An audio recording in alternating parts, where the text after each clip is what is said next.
Buenos días, mi nombre es Pablo Remón y os voy a presentar mi presentación sobre realidad virtual en salud.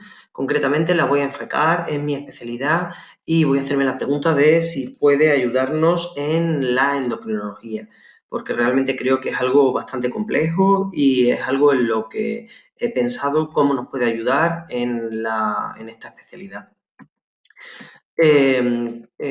Lo primero que vemos es una estructuración del índice de la presentación.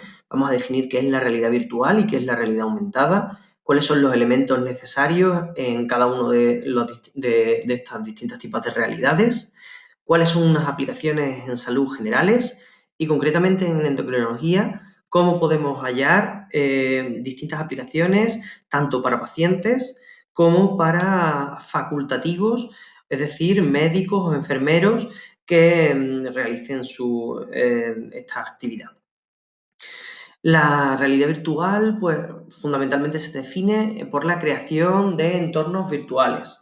Es decir, necesita una serie de elementos para la creación de entornos completamente virtuales que producen una experiencia inmersiva y que, por tanto, lo que nos permite es aislar al paciente de la realidad física, introduciéndolo en un mundo completamente virtual en el que se le pueden dar estimulaciones tanto visuales como habitualmente sonoras.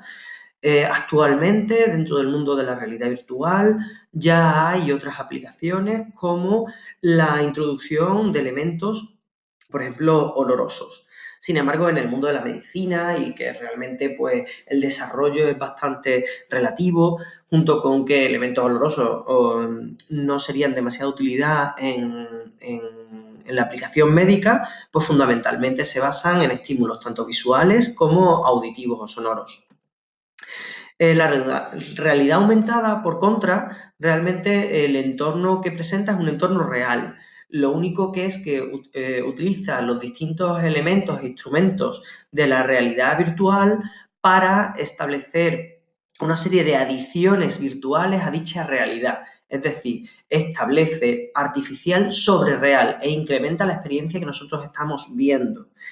Este tipo de realidad nos permite pues, ver el mundo de otra forma o conseguir información extra de la realidad que nosotros estamos viendo. Aunque la realidad aumentada se considere parte de la realidad virtual, realmente forman parte de un continuum de realidad y virtualidad.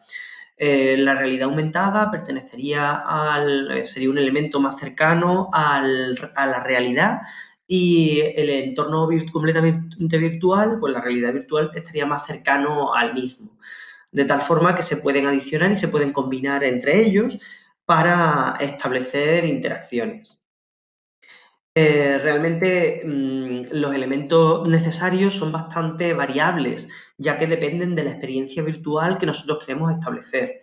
Lo más básico es un ordenador que funcione como procesador, elementos de entrada de estímulos, es decir, pues bien puede ser pues, elementos que nosotros podamos utilizar como botones o sensores de movimiento o incluso sensores de movimientos oculares para interaccionar con el entorno que estamos creando. Y elementos de salida que son los que nos van a ofrecer la realidad que está procesando el ordenador. De esta forma, pues estos tres elementos pues, se basarían, aquí vemos, los ofrecidos por Oculus a la derecha, que es una compañía de realidad virtual. Vemos abajo los mandos que ofrece Oculus Rift pues, para la experiencia virtual, el casco que nos permite la inmersión en la realidad y luego otros elementos extra que realmente nos permiten pues, una inmersión mayor que habitualmente se están utilizando mucho en los videojuegos actualmente, aunque generalmente están en desarrollo, que son estructuras y plataformas pues, para andar y para poder realizar una experiencia de inmersión completa. En cuanto a aplicaciones en salud, fundamentalmente me voy a centrar, pues las principales son en cuanto a las fobias y el estrés postraumático y la percepción del dolor. En cuanto a las fobias, pues podemos, lo que realmente se utiliza es un entorno de realidad virtual, que lo que nos permite es la exposición al elemento de la fobia de una forma controlada por parte del profesional, lo que permite que poco a poco se vaya adaptando y se vaya haciendo terapia sobre el paciente. Por otro lado, en la percepción del dolor, fundamentalmente la realidad virtual se utiliza únicamente para producir una distracción de la realidad, y para eso nos sirve la inmersión completa que la realidad virtual consigue, tanto en cuanto a imágenes como en cuanto a estímulos sonoros. En endocrinología, concretamente, que es mi especialidad, he intentado establecer distintas aplicaciones que pudieran tener la realidad virtual y la realidad aumentada de cara a aprendizaje para pacientes. Se ha estudiado, se ha visto y se potencia el uso de estas aplicaciones en pacientes, aunque realmente es un entorno completamente en desarrollo. Fundamentalmente, en cuanto a realidad virtual, pues tenemos los entornos de Second Life, que permiten una inmersión en un mundo alternativo en el que nos permiten, pues, por ejemplo, realizar cursos online a distancia con una interacción más cercana, permitiendo que, a pesar de que el curso pues, sea online, pues tenga algunas características propias de los cursos presenciales. Es cierto que esto es una aplicación en desarrollo, que Second Life ya tiene mucha vida y que realmente se ha hecho mucho en cuanto a entornos de aprendizaje en Second Life sin obtener demasiados resultados, pero actualmente en endocrinología podría ser una gran opción para los distintos cursos, tanto avanzados como de educación para la supervivencia, como de promoción para la salud. Por otro lado, ya hay distintas experiencias en cuanto a realidad aumentada y contagio, por ejemplo, de hidratos de carbono en los pacientes con diabetes tipo 1. Los pacientes con diabetes mellitus tipo 1 son pacientes con diabetes en los que la diabetes se ha desarrollado debido a una insuficiencia de célula beta pancreática y, por tanto, necesitan la administración de insulina de forma externa para el tratamiento de su diabetes. Deben ajustar la cantidad de insulina que se administran a sus niveles de glucemia y a la cantidad de hidratos de carbono ingeridos en la comida.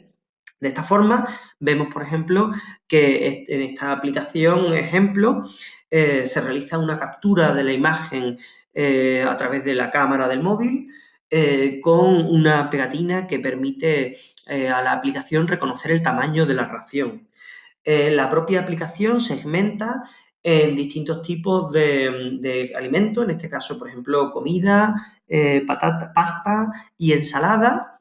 Reconoce el tipo de comida que es, reconoce tanto la cantidad como la cantidad en cuanto a volumen de plato, como la cantidad en cuanto a hidratos de carbono que tienen en ese plato. Y de esta forma te permite hacer una estimación de las raciones de hidratos de carbono que tiene la comida que va a ingerir, y te permite de forma sencilla estimar la cantidad de insulina que se tendría que administrar. Esto sobre todo sería útil para pacientes que están en aprendizaje de contagio de hidratos de carbono y a modo de feedback.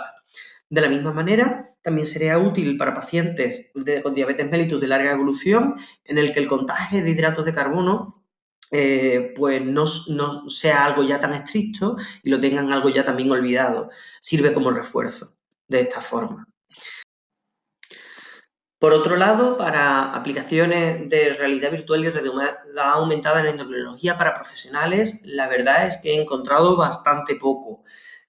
Podría hablar de las aplicaciones que se están utilizando como realidad aumentada para entender los mecanismos de acción de los distintos fármacos en el organismo, tanto a nivel de absorción como a nivel de interacción con los distintos receptores y los distintos órganos diana. Sin embargo, dichas aplicaciones muchas veces no pasan a ser más que aplicaciones comerciales que utilizan para mostrar la utilidad o los efectos orgánicos de dichos fármacos y no tienen una funcionalidad real en la práctica clínica diaria de la endocrinología. Sí que me gustaría hablar concretamente porque lo realizan los compañeros de neurocirugía de nuestro hospital, que trabajan codo con codo con nuestro servicio en el Hospital Virgen del Rocío, sobre la cirugía transesfenoidal endoscópica ampliada y cómo los compañeros neurocirujanos utilizan técnicas tanto de realidad aumentada como de interacción en 3D para planificar sus cirugías y también para, de una forma educativa, para realizar presentaciones tanto a estudiantes como a médicos en formación.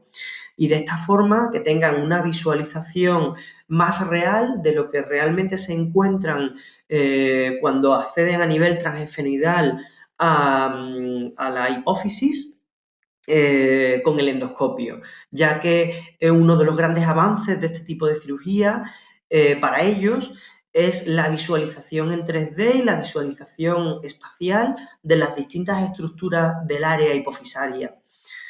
Y con ello, pues ha mejorado mucho los resultados quirúrgicos.